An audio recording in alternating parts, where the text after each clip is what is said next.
Hey Maniacs, just a note before we get started. This episode does mention suicide. We're not going to focus on it or spend too much time on it, but we want you to know just in case you need to be careful while listening.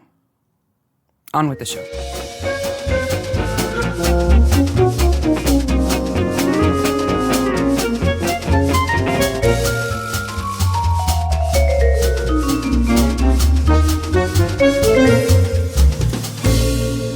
Hey Maniacs. Hey Maniac. Oh my gosh. Mystery Maniacs is a comedy recap podcast dedicated to mystery TV. Each week we dig into an episode of a show including the murders, the mayhem, the loonies, and everything else we love. This week, Murdoch Mysteries, Season 1, Episode 5, Till Death Do Us Part. Yes. I'm Mark. I'm Sarah. Man, what a week. It's been spring break. It's supposed to be a break, right? It's a crazy week already. It's not. There's no break. Luckily, we don't get a break till May. Yay! Yay! But you know, you have time off work and you look forward to it and you think, Sarah had time off from work. I'm going to do this. I'm going to do that. I'm going to do that. I'm going to do that. And then I wound up working a couple of days instead. And then I did all the things I wanted to do, jam-packed. And now that's over. And I'm looking around the house going, there's stuff I probably should have done instead. But I'll be damned if I'm going to spend 3 days off work cleaning house. No. I'm just not going to do it. No. I don't know when I'm going to do it, but I'm not going to do it. Plus, we have children. They should be cleaning the house. I know. Shouldn't they? They should. Yeah, they don't. Oh my gosh, somebody crocheted a sarcophagus. Yes. That was so amazing. It is amazing. I can, please, whenever you do anything related to the podcast, like get merch or crochet a sarcophagus or make an ice sculpture, please tell us and send us pictures. It makes our day. Let us share it. It's so fun. Yeah. It's so fun. We even got a message from your brother saying, hey, save me a Brackenreed t-shirt. Yeah, my brother's a maniac now. It's totally a maniac. We got him. Yeah. We got him. Oh, boy. So just a reminder, speaking of merch, all the proceeds will go to Target Ovarian Cancer now until the end of May. Yes. So head on over and pick you something up. As well as we'll have some new designs coming up. We have a couple ideas. Yeah. Have There's some fun new stuff. This episode is, of course, a spoiler podcast. And if you let your kids go to the tennis club, they should be allowed to listen to this episode. It depends how old they are and when they go to the tennis club. I guess. Yes, we are going to ruin it. We're going to give it away. If you haven't seen Till Death Do Us Part, pause right now. Go watch it. Come back. Yes. Or we're going to mess it up for you. Original air date, February 17th, 2008. Don McBurty has directed this, and Janet McClellan wrote it. This is one in a long line of mystery shows where either the bride or groom get killed on the wedding day. Yes. Midsummer is a classic example of this. Oh, do not get married in Midsummer. Do Go not get elope, married. come Yep. back. Don't tell anybody until it's over. Or you'll get shot right outside the church or poisoned or whatever. I mean, this is not so bloody. Yeah. That the Midsummer where it happens, it's like slow-mo bride smiling and waving coming out of the church, and then she gets shot. Well, and then in Midsummer, there's the bridesmaid who gets run through with the spear. Oh, yeah, there's that too. Like, It's a very great show, by the way. but weddings are dangerous. Yes. This is what we know. I mean, you don't have to watch Game of Thrones Red Wedding episode to No. know weddings are dangerous. Weddings certainly are dangerous. And so they are in Toronto in 1895, too, because Wendell gets smacked upside the head with a big cross on his wedding day before he can even get married. Everybody's going into the church. The bride's getting ready. Wendell is in the ante room getting nervous. He's getting the cold feet. Well, there's a reason why he's getting the cold feet. And this is a time in history when weddings weren't necessarily big. Like, they were important, but you might only have like 10 people at your wedding, and that was perfectly fine. Unless it was a big society, like two wealthy families getting married. It might only be like your closest relatives, and that's it. More people from the church at this wedding. Yeah. Aren't there like always old ladies who'll show up for like anything? I would think so. So this church is completely fascinating. It's beautiful. Yes. Did you find out what church it actually is? Yes. Because it's not a set, that's for sure. No. This church is located in Hamilton, Ontario. It is Hamilton like a suburb of Toronto? kind of. It's far enough away that it's there. There are a lot of people who live in Hamilton who work in Toronto. Okay. But it's like an hour and a half away. Oh, okay. It's kind of right at the end of the lake. Where That's a long commute. Yeah. Well, have you seen housing prices in Toronto lately? Yeah, I understood. Yeah. And plus, they have this thing in Canada. Oh, what is it called? Public transportation that allows you to get places easily and cheaply. Yes. And quickly. Okay. So it's a church in Hamilton. So there's about 500 to 800,000 people. It's about that size. Okay. And it's the St. Paul's Presbyterian Church right downtown in Hamilton. It is a gorgeous church who actually has a fairly robust online presence, including a YouTube channel, and they got the TikTok and everything. And a church on TikTok? Yep. I'm impressed. They are also part of a thing that makes me proud of Canadians. They are taking in Serbian refugees and helping them find places to live in Canada. That's great. They have a whole thing about It's beautiful. Yep. It's so pretty inside that church. It is. And there's a plaque. There's a time traveling plaque. That big brass plaque on the back wall that you can't miss. Yes. James Gill, B.A. and P.P.A.E.D. I'm not sure what that is. Paid? No. It's like it's part of his B.A., but it's a B.P.A.E.D. But his last name is Gill. Oh, I thought Gill was his middle name. I thought it was James Gill, B.A.B., and his last name was Peed. No. No. I was yo, Jimmy Peed, how you doing? No, it's not Jimmy Peed. It's Jimmy Gill. Okay. At first, when I looked at it, I thought it was Gillies, which if you've watched Murdoch, yeah. And his birth date is 1864, which he could have had a plaque in the church. And 1895 as a 19-year-old. 21-year-old, but he died in 1939. It's listed on there. So it's a time traveling play. Member of St. Paul's for 39 years. Well, I'm sure when they film someplace like this, they're just simply not allowed to do anything. Yeah. He was the superintendent of the Sunday school for 15 years and clerk of the session for 38 years. Wow. He was very involved in this. He deserves a plaque, a big old plaque. One thing, I don't know if you noticed that in this gorgeous church, is one thing where the director must have loved when they walked in. Not only are there gorgeous stained glass, the stained glass is beautiful, the doorways are beautiful, all that is beautiful, but there is a Union Jack flag on the wall. Did you notice that? No. Which would have been time appropriate for this. Yeah. So they must have looked at that and been like, oh, this is perfect. Maybe that's why they chose it. Yeah, it's a big antique Union Jack. Now, then they showed the keyboard, the organ. And I was like, that is not a period organ. It's not? No. 1895 organs didn't have a swell section? According, we do have to get to the plot at some point, right? To the pipe organ database online. Oh, boy.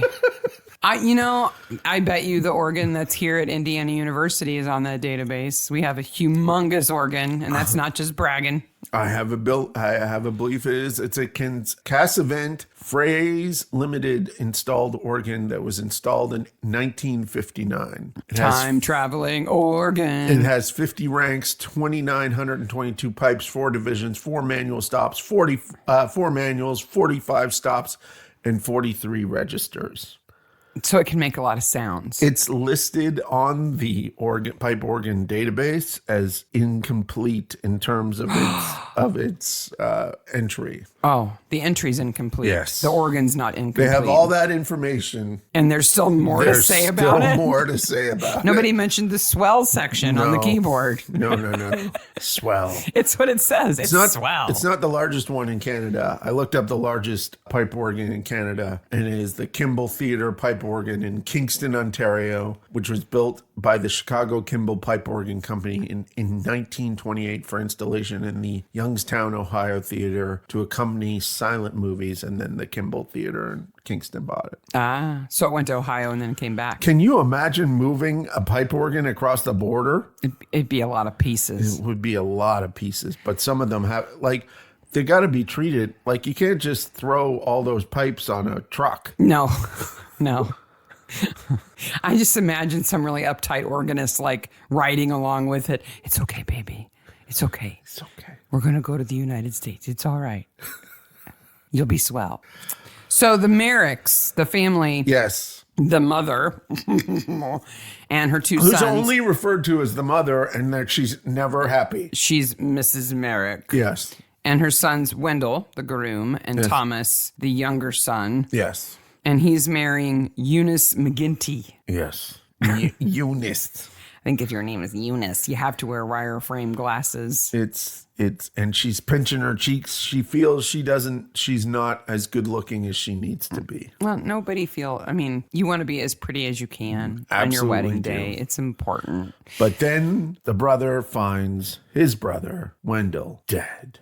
Dun, dun, dun. Insert commercial break. Well, they don't have a very good relationship because his brother isn't his best man. His best friend Lawrence is instead. No. And Eunice's maid of honor is Daisy. Daisy Hanson. Yep. She of the blonde poodle doo in the front. So Murdoch arrives with his brand new murder bag. Second appearance of the murder bag. Yeah, he's got his murder bag on his bike. And, you don't want Murdoch showing up with his murder bag to your place. No. It's a bad sign, right? No. There's a weird shot here. Did you notice it? It's of Dr. Ogden and Murdoch talking, and the Bible is in the foreground. It's like over the Bible. No, but I did see Wendell's fingers move. Oh, he did? Uh-huh. Oh, that's not good. Bad corpse acting, Wendell. And they find out that the mace of God. What is that thing? So what that is, because I've used one before, not to hit somebody. Say, who are you whacking with it? But the procession that leads into the church sometimes includes... I carry a cross like that. Even in a Presbyterian church? Yeah. I didn't know they had so much pomp. I thought that was a Catholic thing. Again, all Canadian Protestant religions we're not Catholic, but we're everything else. So the dealy bop is that the Marcs own some kind of business that is doing well. They're wealthy. Something. And Wendell, the older brother, would not inherit his half of the business unless he got married. Apparently, Thomas is trusted enough to have inherited his half. We don't know if he's married or not. I assume he's not, given how the episode ends. He's trustworthy. Though we talked about this. He totally looks like frat boy. Yes. He comes across as a country club Izod wearing guy. Yeah, the actor does not look comfortable in gentlemanly clothes. Would you? In tails and a top hat? A little more than him, I would hope. Oh, I don't know if anybody's comfortable in that. But apparently Wendell was a spender and quite wild. I got about. There's quite a few names hurled at the poor brother in this. I think he wasn't wild. I think he was gay. He is, in fact, homosexual. So apparently Dad in his will, because the family kind of knew that Wendell was gay, was like, well, I'm not having anybody who's outwardly gay inherit half of my company. You got to get married and pretend to be straight. So Eunice is his beard, basically. Yeah, basically she's his beard. Yeah. And it comes out later that she knew. She kind of knows that, yeah. Just like Lawrence's wife knows. That was probably totally common. Yeah. In the time where there was an understanding. Because a lot of people got married for reasons other than being crazy about each other. Yes. Not like us, baby. No, baby. Oh. Eunice is pretending to be a bit backward and mousy and wearing fake glasses and pinching her cheeks and everything else. But it doesn't matter because they're not going to get married because Wendell's been whacked. Yes. Well, he gets double whacked. Yeah. So he's dead in the church. And Mother, of course, has to go home right away. Yes. I'm sure she's not handling it. I'm sorry that they don't show her and her reaction to it because I'm kind of curious whether she would be like, oh no, my oldest son is dead. I loved him. Or she'd be like, this is just the kind of thing he would do, gadabout, gonna go die on his wedding day. Strangely enough, weddings can be filled with so much tension that You never know how people are going to react. The best kind of wedding is to go to is one that you have absolutely no involvement with. So you see all this craziness go on. You're stranger like weddings? Laughing. Stranger Are you crashing stranger weddings? No. I didn't think so. I did. I went with a friend of mine one time to a wedding. She asked me to go with her because she didn't want questions asked about her. And you were her beard? No, because she wasn't gay. But, okay. But I was kind of her beard. But there was a fist fight. Oh, that's an awesome wedding. Yeah, it was awesome. I mean, to be there as a stranger, not as a member of the family, I'm sure. Yeah. Well, Mrs. Merrick may be freaking out, but Eunice is doing just fine because Daisy gives her a big old dose of heroin. It's a wonder drug. Just put her right out. Yeah, I bet it did. Like, wow. How long did it take them to realize that just selling heroin in drugstores is not a good idea? Well, they were doing heroin and cocaine at this time. And opium and it was, I mean, just give her a shot of whiskey or something. Casual use of heroin in this episode. Yeah, it's just in a little bottle that she just puts on the shelf. No Which big is deal. a total Murdoch thing where they're like, so Murdoch, any good science fiction, I'm not saying that Murdoch is science fiction, though it is. Sometimes. Is a representation of current things at different... It's anachronistic. In a fantasy environment. Not anachronistic. I think they were probably doing heroin then. Yeah. But it's a little nod to, we had no idea that heroin was so bad, so it's okay that we beat up the gay people. It's one of those moments where it's kind of a wink and a nod to the audience. Like, but we know better now, don't we? Ha, Which ha. This episode is full of that. Yes, full of it. Eunice pretends to be all upset. She's not upset. She's not. She's... Spoiler. And then we get to go to the morgue. Yes. And the brain is just there. Sitting right out there. I love Julia. And here's a brain. Did you see her chalkboard? No. She's got a diagram of the brain with a big scribbly mark over where it's bonked. Oh, wow. Where the hematoma is. Wow. By the way, as a side note, my mom was a nurse. And so she would sometimes use medical terminology for things at home. Yes.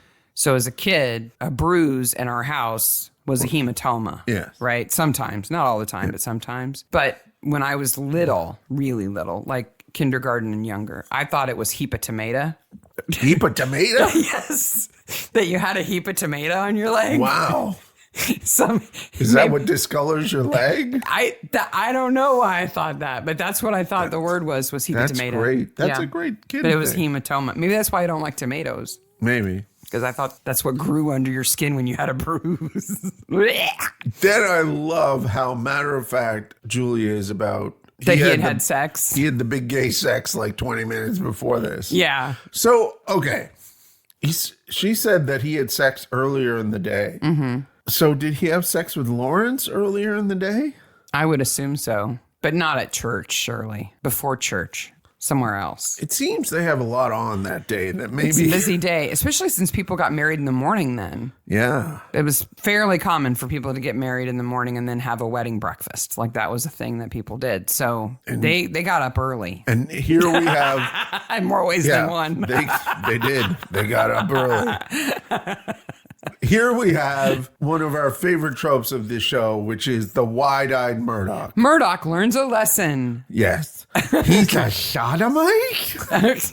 We get to see how naive Murdoch is, how his lack of worldly awareness. And Julia is usually his guide to, what the hell are you thinking, Murdoch? Come on, grow up. And she does that role here that we see in later episodes that I wish she had done in the last episode with the couple, in the boxing episode with the couple who were so openly swingers. Yeah. Like, she doesn't say, well, they're not hurting anybody. Get over it, William. But she does a good job of calling him out on it. Yeah. And he doesn't necessarily accept it right away, but I think she does it in a way that gets through to him anyway. And I think he is innocent and naive here because of his upbringing. Mm-hmm. And but he was also like a uniform for 5 years. Yeah, he didn't fall out of the sky as a detective. You'd think he would be a little bit more worldly. And he wasn't a detective in some little podunk place either. No. Right? Of course, Brackenreed has every slur ready to go. Wow. On the tip of his tongue. And I'm not even going to repeat them. No. But see, Brackenreed is already a more complex character because though he is clearly, I don't think he's homophobic. He's not afraid of them, but he definitely thinks less of them. He thinks they're funny. And wants to make fun of them. But while he thinks that, he's also willing to concede things will probably change, but right now we have to work in the system we've got. Yes. Right? And he also says probably the most misogynistic thing he's ever said, which is it's like a woman scorned and a man's With all attitude to get things done. Yeah.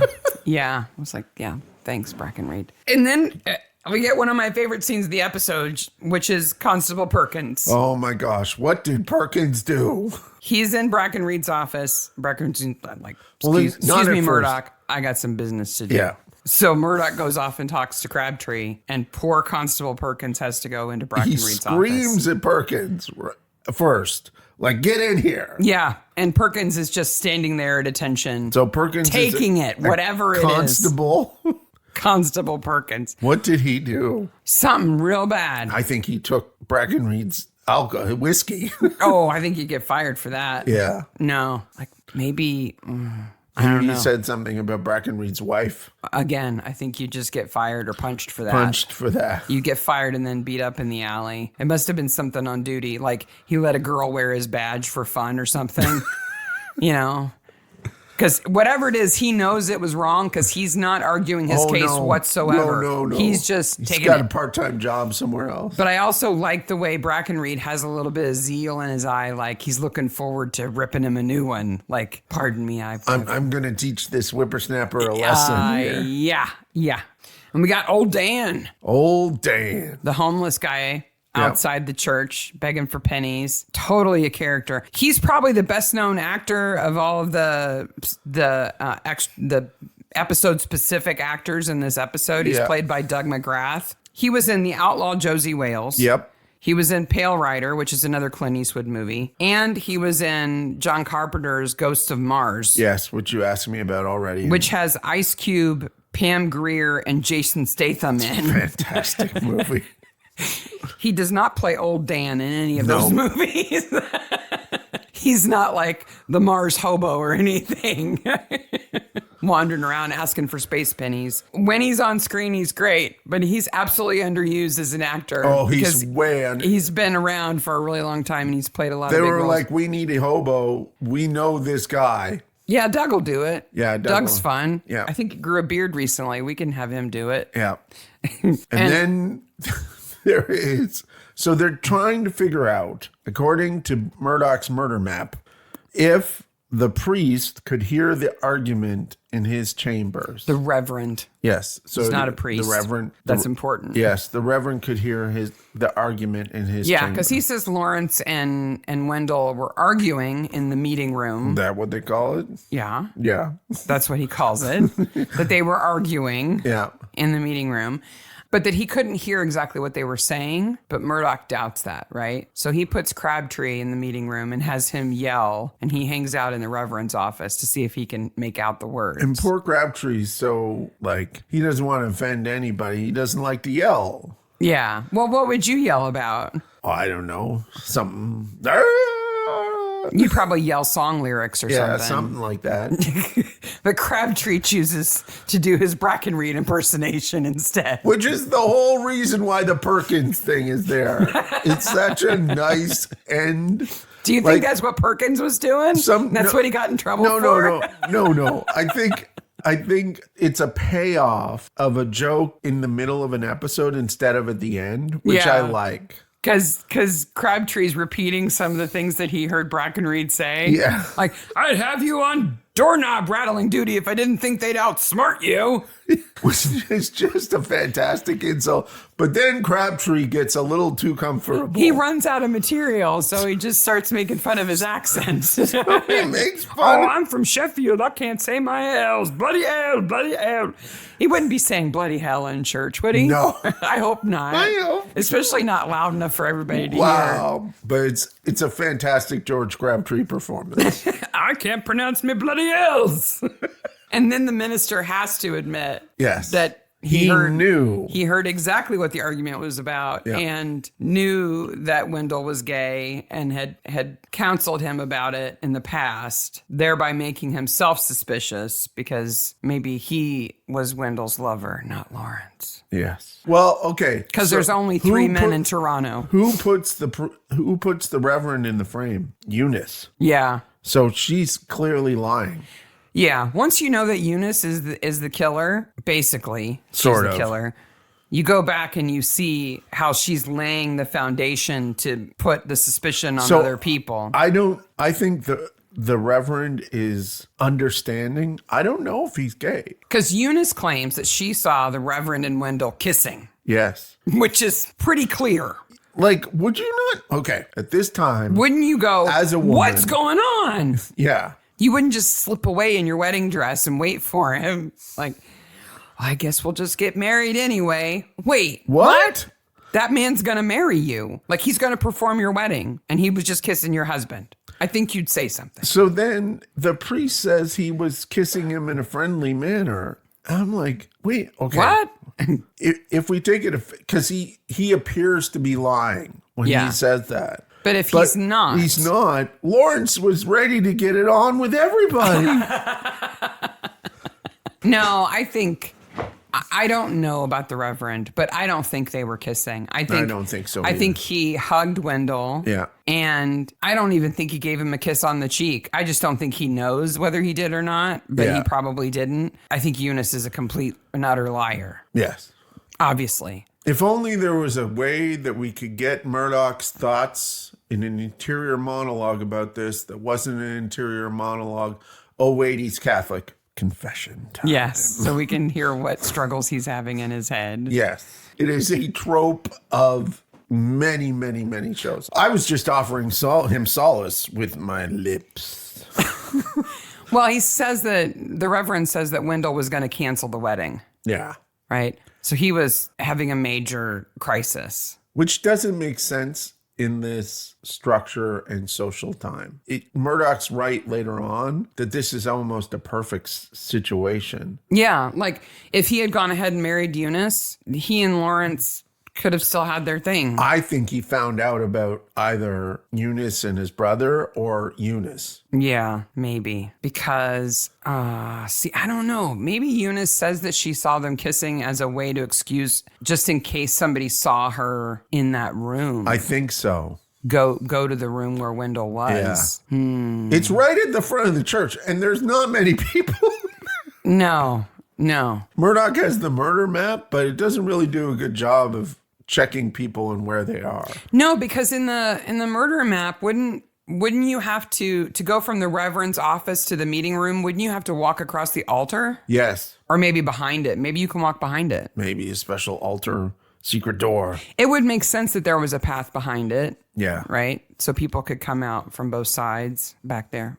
But wouldn't she? Yeah, because her room should be at the front of the church. Her room's at the front of the church. church. I'm sorry, at the back of the church. It should be near the door. Yes. Right? Because she's got to walk from there. Yeah. And he should be in a room up near the altar. Yes. So that makes sense. Yeah. Oh, boy. We've thought as much about this episode as the person who drew that murder map. I know. Well, if they're going to find out, if they think that Lawrence was not Wendell's lover, and the Reverend wasn't, then who was? And the only way they're going to find out is for Murdoch to insinuate himself in gay culture in Toronto. Yes. They have their own societies down at Cherry Beach. Now, okay, Cherry Beach is a quite well-known area of ill repute. Yeah. Okay. Like general ill repute? Specifically gay, but general ill And they're saying that it was way back then too. Yes. Okay. Though it's a very nice area now. Yeah, because Murdoch says, was he going to go down and beat the bushes or something? Well, it was. So it's like a hookup spot. It's well known as a hookup spot. It's also well known as a place in which police had sort of fascistic rule down there. There's a song by a band in Canada called Pucka Orchestra called Cherry Beach Express about getting picked up by the cops and basically being the crap beat out of you. Like they had their paddy wagons and their nightsticks waiting. They found you waiting. in Cherry Beach. Wow. I remember the first time I went to Cherry Beach, I was like, kind of nice here. Yeah. What are they talking about? What's going on? Yeah. I think you were probably there at the wrong time of day. Probably. Unless you were there late at night creeping around in the bushes and I don't know about it. Well, they also have literary appreciation societies. Yeah. It's like in the Terry Pratchett Discworld books, the brothels are called, they're not prostitutes, they're seamstresses. Oh. But they hardly ever use any fabric or thread. But that's what they are. They're seamstresses, that's right? That's what they do. Yeah, so you have to have your little covers for things. And Higgins has a cousin who's a left footer. Yeah. I realized that a lot of this could strike people as being extremely homophobic on behalf of the writers of Murdoch rather than as the characters. This scene is to point out the fact that the police had no idea what was really going on. None. They didn't know what gay culture was like. They didn't know what these men were actually doing, that what they did when they spent their time together, what they were like as people. No. And they prove that by dressing Murdoch up as some kind of military dandy Oscar Wilde reject in a weird hat, because that's what they think gay men dress like. Yeah. Wouldn't it be a whole lot easier to arrest them if they all looked like that? It would, in fact, be. Now, where do you think they got the accoutrements? That's a good question, because in the snap of a finger, Murdoch is dressed up. Yes. Right? There's no shopping montage. No. So either somebody already had these clothes in their own wardrobe and brought them in, which would be suspicious, right? Or they've got a dress-up closet. They don't have a dress-up closet. I know exactly what they have. What? They have Mr. Dress-Up, a Canadian children's performer who was influenced by Fred Rogers immensely. He had a trunk that was full of dress-up items in which he called his tickle trunk. Oh, wow. That's troublesome. What was in the tickle trunk besides this outfit? We know they didn't have a white dress in there. The Station 4 tickle trunk. The white dress is in there now with his blood spatters. The blood spattered white dress and the t-shirt from the pig, too. Right, the pig's t-shirt. Yeah, that would be in there. Bracken Reed's hat from the last episode. Yeah. What else would they have in there? They'd probably have at least one nun costume. A nun costume, an old lady costume. Oh, yeah. They've got to dress up as old ladies sometimes, to catch people. Yeah, absolutely. What else would they have? Maybe like a Bigfoot? Yeah, like a Sasquatch costume. That's what Perkins did wrong. You didn't put the Bigfoot costume back in the tickle trunk. You didn't clean the Sasquatch costume. Perkins, you're in charge of the tickle trunk. You gotta take better care of the tickle trunk. It's just so fun to say. It's unacceptable. Perkins, the constable of the tickle trunk. Where do you think they gotta keep it upstairs.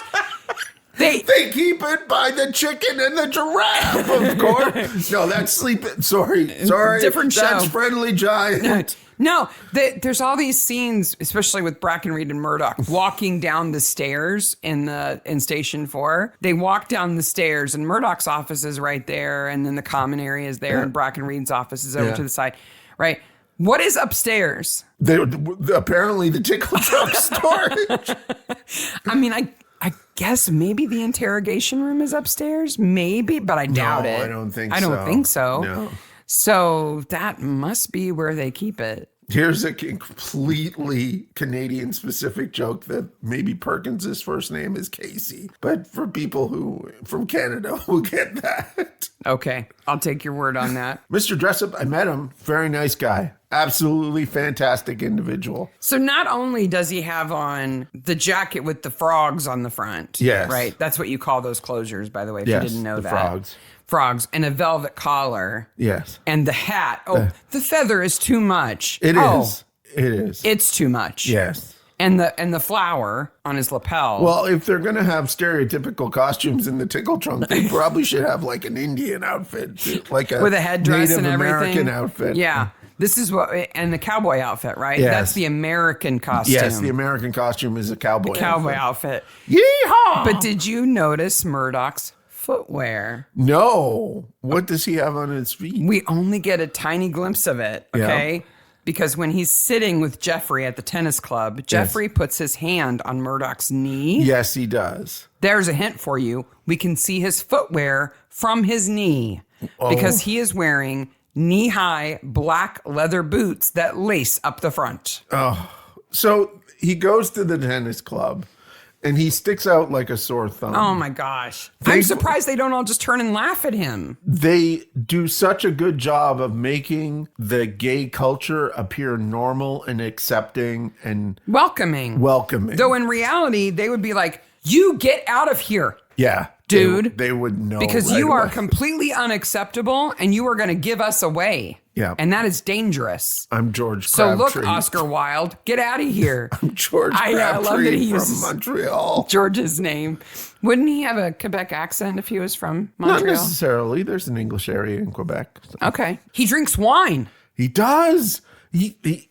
Murdoch never drinks. Later on, Bracken Reed offers him a drink and goes, of course not. Meanwhile, Murdoch's at the gay tennis club down in the Merlot. No, he takes one drink. Yeah. And you know why it's not an anachronism for his character? Why? Communion. Oh, yeah. Right? So I think he'd be okay with a sip of red wine, but that's it. Maybe. And that's all he does. I thought he was going to pretend to drink it. Yeah. He drinks it. No, he does. He takes a glug of it.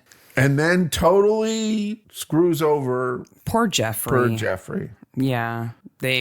He lures him away. He was very welcoming and kind to him. He was. And they take him to the station. I don't like that Murdoch lets Bracken Reed rough him up. I think he should have stopped him. I think I hope this is the last time Bracken Reed roughs up a gay guy for being gay. Because he feels shame at the end of it. Yeah, I think he does. So then they go to Lawrence's house. And oh wait, Jeffrey says the Reverend is also gay. Yes. So there's cross triangulation. There's a community there, right?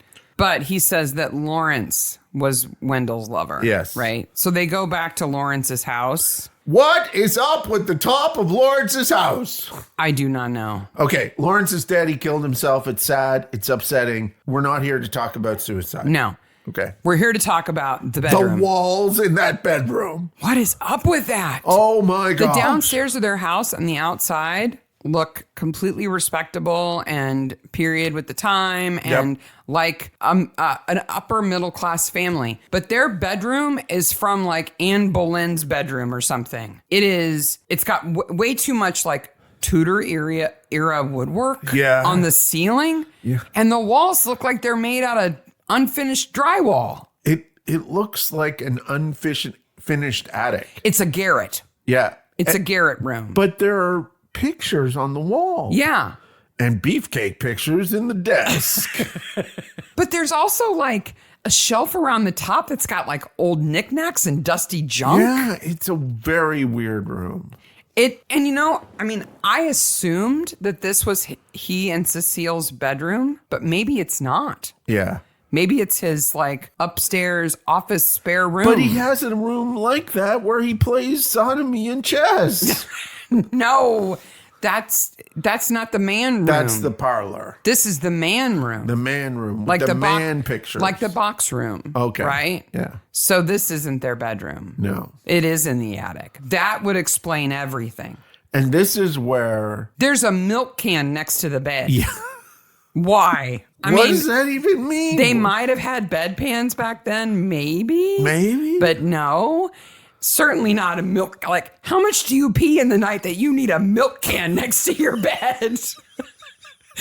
That's a lot. Wow. You know, a bedpan just doesn't do it. I need a milk can. Plus, really, just get up and go outside. It holds like 5 gallons. That's a lot of pee. Wow. Plus, right by the bed. Well, it is a garret attic bedroom. That's where we put Uncle P when he visits. We make him stay in the box room. It's not P, it's Pete.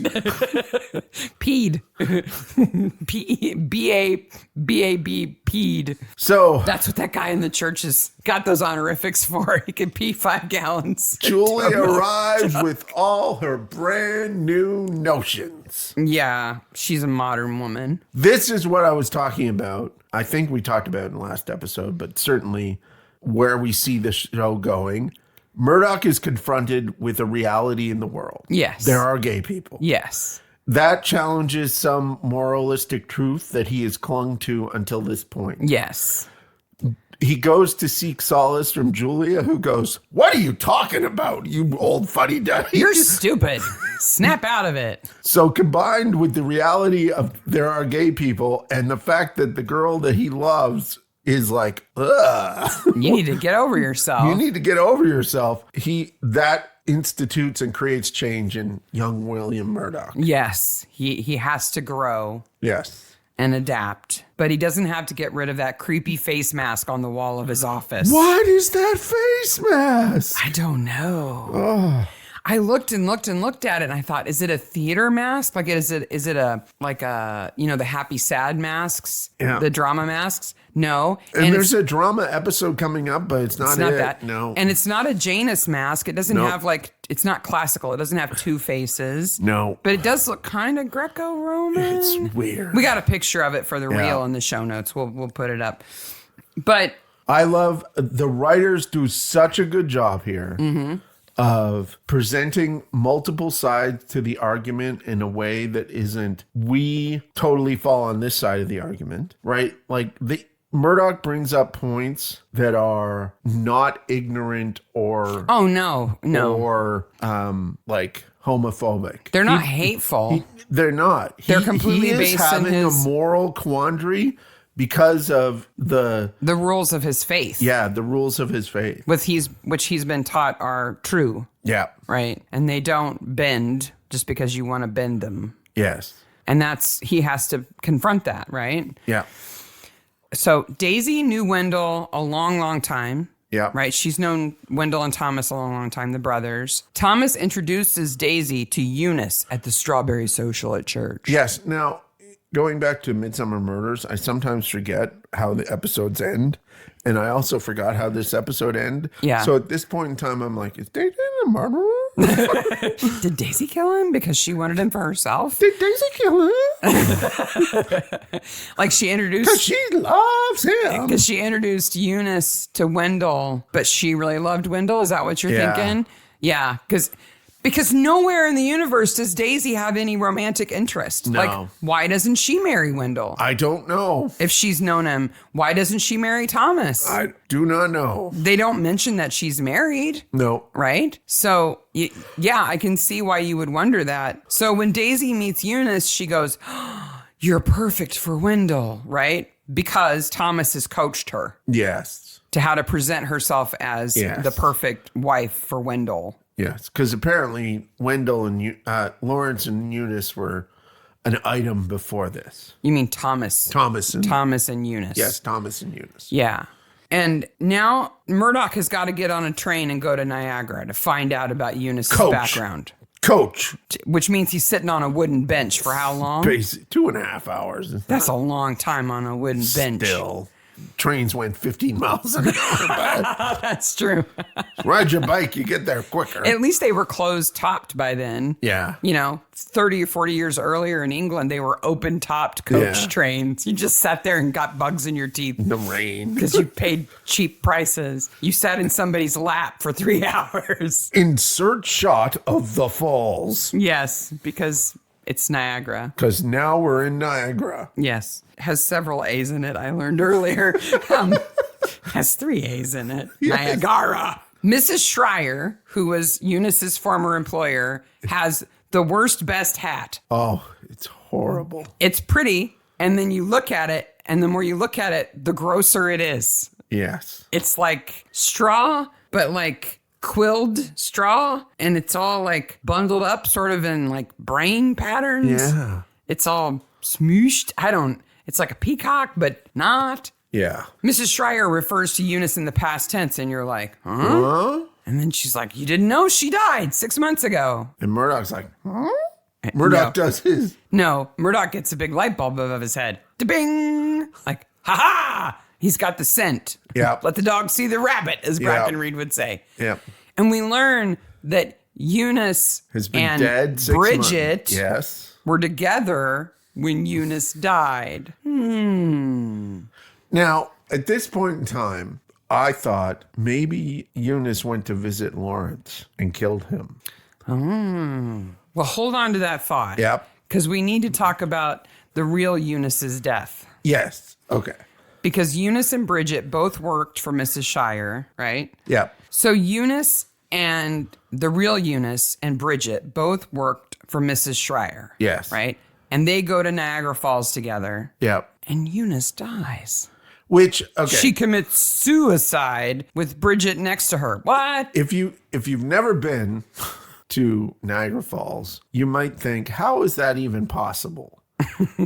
First of all, it would be incredibly easy to do. Especially back then. Especially Even now. back then. There isn't a lot of huge amount of protection area. I mean, there's rails and stuff, right? Yeah. But they're not like insurmountable if you want to go over them. Hence why there were so many people going over Niagara Falls in barrels and all kinds of stuff back then. There wasn't a whole lot to stop you. Well, now, you weren't going to accidentally fall in. Like most things in Canada, you go up the river like a mile and it's just open to the road. Right. Yeah. So they're on the Canadian side of the falls, Yeah. right? And how does that happen though? Like, are they standing at the rail next to each other? And Bridget says to Eunice, like, hey, look down there. No, you got to bend over more, and then just grabs her petticoat and tips her over. I think she was suicidal. Yep.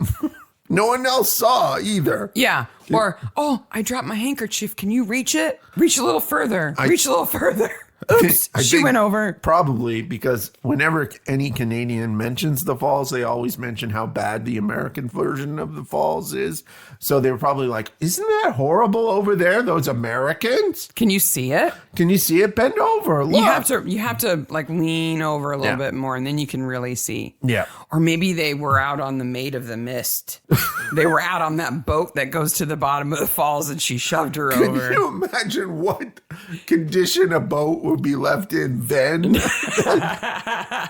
It would be like logs strapped together, and you just have to hold on real tight. Now, they wouldn't even give you a poncho. Never gone on the Maid of the Mist. Oh, really? Nope. Never gone in the Maid of the Mist. So. I haven't either, but everybody else I know who's been to Niagara Falls did it. You and I didn't.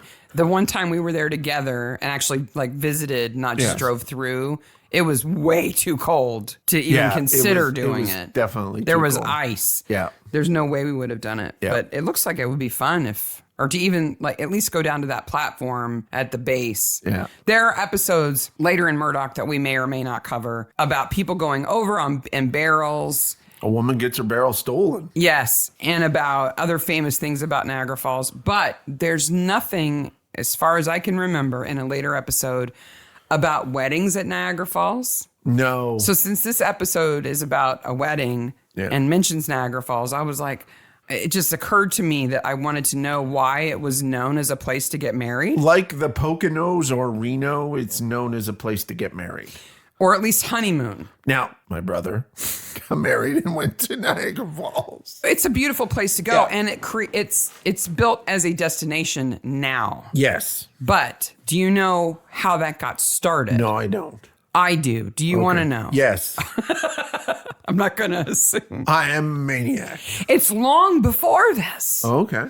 So in 1801, Okay. so 94 years 90 before years, this Murdoch, Theodosia and Joseph Alston. Theodosia was Aaron Burr's daughter. Aaron Burr, who was later vice president of the United States. Yes, they were not poor people. And involved in the duel. Yes. A very famous duel. Yes. Yeah. But she was quite the socialite. And when they got married, they took this big wagon trip on their honeymoon north and went to the falls. And then it was, everybody was talking about, they went to the falls and she's very rich and special. And I want to be just like Theodosia.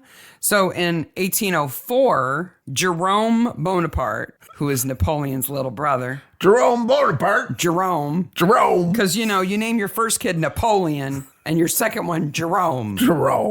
That does not work. Anyway, Jerry Bonaparte and his bride went there on their honeymoon, and he was a Bonaparte, so that was a really big deal. Yeah. And then it just became like something that people of money did. And then because they were doing that, then services popped up and then hotels popped up and then more people went. And now it's a honeymoon spot. Yeah. But it started with Theodosia Burr. It's really kind of Las Vegas-y now. Now. Yeah. Yeah. Which side do you think is more Vegas-y, the American or the Canadian side? Oh, the American side is hell on earth. It's not very Vegas-y at all. There's a mall an outlet mall, and kind of that's not about it. Oh, so all the good stuff's on the Canadian side? All the good stuff is because I don't really remember which side we were on when we were there. Yeah, all the good but stuff. But it was there was like a wax museum. That's all Canadian That was all side. on the Canadian side? Yep. So that's one cool thing Canadians have. We also have a tickle trunk. Yes, I said that. Wow. So Bridget shoves We Eunice. pull up to the border the next time. The border guard will be like, according to this episode of Mystery Mark, you can come in. Maniacs, Sarah, you got to stay. Sorry, you got to stay home. He's got a Mystery Maniacs t-shirt. Yes. He's got a Soccer Fox t-shirt. With a "We Hate Sarah" written on it and marker under his uniform. So Bridget goes over the fall. Eunice goes over the falls, and then Bridget takes over Her identity. Eunice's identity. Which is so right? easy at this point in time. Oh my It must gosh. have happened all the time. You just showed up calling yourself whatever you I'm wanted. This person now. There's no photos. Like there's no photo IDs or anything. Oh, well, one of the most famous con women of this time is a woman who claims to be Andrew Carnegie's illegitimate daughter. And she does it by having some cards printed up that say basically her name and Andrew Carnegie's daughter. Yes. And gives them to people. And they believed her. For the people who And it watched, wasn't even her real name. Yep. For the people who've watched future episodes of Murdoch, we know that this is a plot point to come. Later. Yes. At 40 minutes and 15 seconds, Yes. we get another transition with the weird old-timey black and white photo of Toronto that's been colorized. Yes. With the people walking in it. Walking weird. They do walk weird. I noticed them right away. There's like a tiny man and a tiny woman. Yep. And they're walking on top of a photograph. Yes. Down a sidewalk. And it's like they're hovering. Yeah. And they move super fast. Did you see the little guy on the left? Yep. The little individual guy? Yep. Yeah, he moves weird too. And then there's two wagons moving real slow. Yep. It is. Why did they do that? I don't know. They have the B-roll of the people on the street. They don't need to use that photograph. What I don't understand is they went to it again. Again. Yeah. If you didn't notice it when you watched it, do yourself a first time. favor, go back to like the 40-minute mark and watch for this little transition and look at the sidewalk on the bottom kind of right quarter of the photo and watch the hovering people who move really fast down the sidewalk. It's kind of funny. It's kind of Monty Python looking when you really stop and look at it. Now, Murdoch gets the name of the woman in Niagara Falls from Jeffrey. Mm-hmm. They have a moment where Murdoch Says, I'm sorry that shouldn't have happened, but we can still fix this for Wendell. And we can fix this for Yeah. Wendell. So we begin to see the beginnings of transformation of Murdoch. Yeah. Right. Because he sees that Jeffrey has a black eye. Yeah. And Jeffrey's like right up front. And that's the result of Murdoch turning his back and walking away. Yes, it is. Because he could have stopped him. He could have stopped Brackenreed, and he didn't. Can a girl fix herself up? Well, no, not if... Whoa! You're a completely different person. Well, Mark, all you have to do is take your glasses off and put on lip gloss, and you're beautiful. That's what I do. Nobody will notice that you're pretty if you have glasses on. At least she didn't take her hair down and like shake it. And you're like, oh, Mrs. What's your face? It's like on Star Trek. You're a completely different person. Yes. Oh gosh, what am I thinking of? It's in a Dolby song. Why Mrs. What's her face? You're beautiful. Yes. Do you know what I'm talking about? Yes. In that Thomas Dolby song? It's because she takes her glasses off and lets her hair down. Yes. Well, 80s video weren't really the height of metaphor. I would never recognize you. Yes.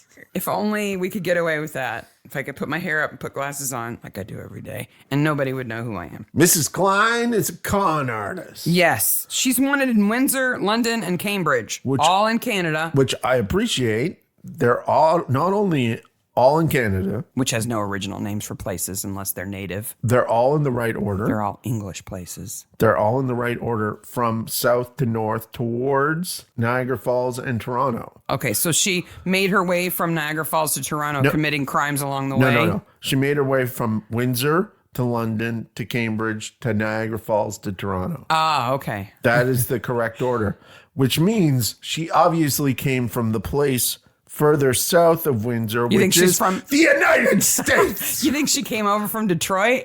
She's a Detroit girl. I'll give you that. Maybe she came from Detroit. So the deal was that Eunice and Thomas had hooked up. Yeah. Right? So she was supposed to marry Wendell, and then, oops, he fell over the falls on the honeymoon.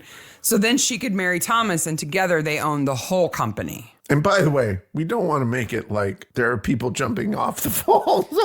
Oh, no, they're just accidentally being pushed. Yes. Oops.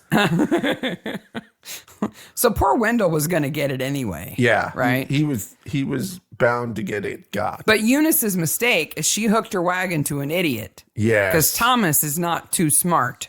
He's supposed to kill him after the wedding, not before it. But he gets upset and he whacks him with the big stick of glory or whatever it is. This is what she says. Yes. I'm not sure he did anything. I think maybe she did it and she's blaming him because she thinks that she's killed him with the heroin. So but he doesn't die. So you think when he wakes up, he's going to call her out on it? Mm-hmm. But he was in on it. Yes. But he didn't hit him with the big cross? No.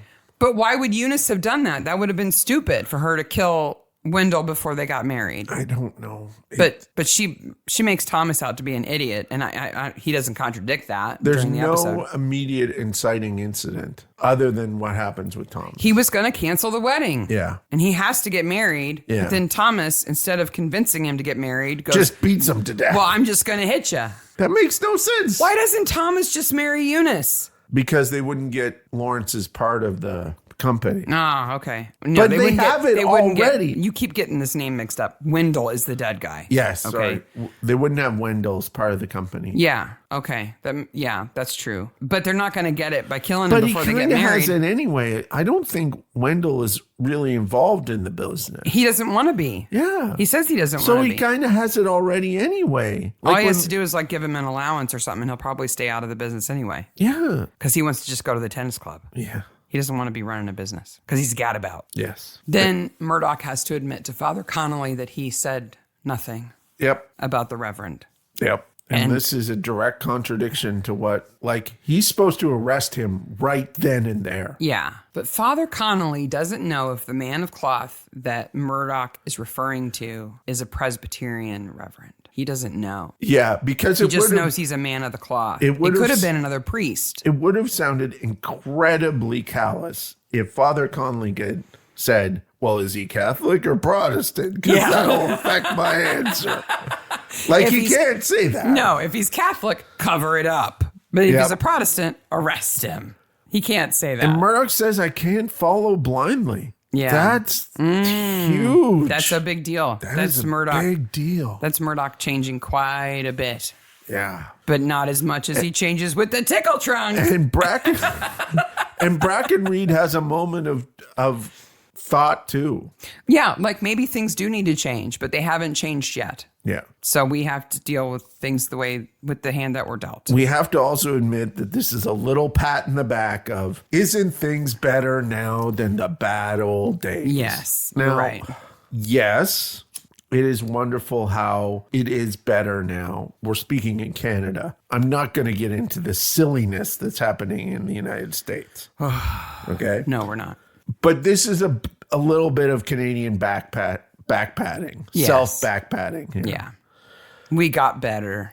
For the research for the episode, I was like, I'll research, when early Canadian pioneers and early Canadian politicians, and was incredibly saddened how much has changed in my lifetime. Did you think that gay rights would have progressed more in the years before you were born than they did? Were you surprised at how late it happened in Canada? I was surprised how late it happened in Canada. Yeah. It happened too late everywhere. It happened too late everywhere. And it's a switch that's like, never again am I going to believe, even in America, that things can't change overnight, because gay marriage, when I emigrated in 99 to think that gay marriage would happen in my lifetime in the United States, I didn't think it would happen. And then like 5 years later, unfortunately, things can switch the other way overnight too. Things can switch the way overnight also, unless you're in the rest of the world that seems to have intelligence and compassion and things like that. Yes. We're kind of down on the U.S. today. No, just it'll get better. It'll get better. But in the meantime, we at least get to think that the characters in the show are more progressive than their time. Yes. Right? Yeah. And that the average person, if they are the average people, were more progressive and compassionate than the society as a whole was, right? Individuals were more understanding. Yes. Than maybe society was. Yes. But there's still the tickle track. And this, like, Murdoch from the very beginning deals with social issues and deals with them in a progressive way. Always. From the very beginning. Yeah. From the very beginning, there's a nod going, yeah, we know they were kind of backward back then, but we're not like that anymore, right? Yeah, right? Okay. And for us to like these characters, they have to be a little bit more like us than they would have been in reality. Yes. For us to like them. Yes. But we have to end this on a high note. Best corpse. Wendell doesn't get it because he can't keep his hands still. No, it's got to be Lawrence. I don't even know if you can count Lawrence as a corpse. I know. It's got to be. He's a pair of pants. It's got to be Wendell. You know what? I'm giving it to the real Eunice. Oh, okay. Yeah. Because I'm imagining her corpse and it's better than those two. After the credits, poor Mrs. Merrick is more pissed off than ever with her sons. Oh my God. Because now she's got to run the whole damn company alone. Whatever business that is, she's running it by herself. Maybe she'll hire Daisy. Yeah, really. She is in charge. Yeah. I think Father Franks is going to be fine. Yeah, I think so. I think Eunice is definitely going to go to jail. Yeah. I think Thomas is probably going to go to jail too. I think they're both going to Once he wakes up from his heroin overdose. Wow. He's going to go to jail. Old Dan is probably old Dan telling his stories, lying about where he finds stuff. Yep. And Jeffrey goes on to find a partner that gives him nothing but happiness, or a life that gives him nothing but happiness. As they point out in the episode, the person I think I feel most sorry for is Lawrence Braxton's wife, Cecile. Yeah. Because she's now a single mother in an era where single mothers did not fare well. And unless her husband committed suicide. Yeah. Everybody would have known that. Yeah. Unless you were incredibly wealthy, she is in trouble. She is the subject of whispers. And has no money. Has no money. Right? No source of income. Unless she's got a family to go back to. No. She's in the worst spot. Yeah. Which is too bad. Wow, we're struggling to end on a high note here. Horrible movies. I don't have any horrible movies. I have one for you. What? Yes. I cannot believe you missed this movie. Okay. So this is a movie that has Lachlan Murdoch in it. So this is Henry. I cannot believe you missed this movie. Okay. So this is Henry's first acting credit. It received 6 out of 10 on IMDb. That's why I didn't do it, because I only do movies that are less than 5. Okay. Because that makes them horrible. Oh, this movie's horrible. Apparently not that horrible. This movie, the synopsis is a group of friends cheat their way through high school. Okay. Lachlan Murdoch plays a character named Horny. Horny? Yes. Horny Henry? No. I know but he's Henry in the show and he's horny in the movie. One person in a review of this movie said that the title of the review is a banal rework of earlier banal high school movies. Wow. So it's a bad version of bad movies. Yes. This review ends with the following sentence. One feels a sense of pity for his future wife and children. Wow. Who's going to marry Horny? Wow. Nobody. And I'm supposed to guess the name of this movie? No, I know you have no idea. I have no idea. I mean, what is it called? Is it called Cheaters? It's called Cheaters. Oh, hey, I got it. Yeah, a point for you. I got it. It's not like last week's Blue Monkey about bugs. No, which I had seen. But you didn't remember it, I did so it not doesn't remember. count. I It's saw still the a point for poster. me. I was like, oh, yeah, I saw that. Still a point for me. Yeah, it's still a point for you. But I went through Lachlan Murdoch's filmography, and I saw that he was named Horny in a movie called Cheaters. I watched the trailer to this movie, which I know you'll be surprised, had trouble finding a theatrical release date. Would you recommend people check out this trailer? No, yeah, the trailer, maybe. Okay. It looks like both horrible and like boring. It looks like that's just bad. A bunch of high school students cheating and like being dumb. Yeah, like it's just horrific. So well, I got a point. So you got a point. Hey! So I brought horrible movie back to Man, you. see, you thought you were gonna get me. I did. You didn't get me. I guessed it. And the Cheaters, the A and the T in Cheaters is A+. Oh, that's so clever. Oh, it's so clever. Not clever. What's our next episode? Season 1, episode 6 is Let Loose the Dogs, where we find out some background about Murdoch. Interesting. His father makes an appearance. Ooh, interesting. Yes. All right. So. Until then. You can find Mystery Maniacs on Facebook, Twitter, Instagram, and email. Don't forget, all merch sales are going to target ovarian cancer and on an organization who's also been very helpful to us. Yeah. And very nice and very pleased at what we're doing. So we've already been in contact with them and they're super excited for what we're doing. So Likewise. yeah. YouTube, like, subscribe, hit the bell, and bye, Maniacs. Bye, Maniacs.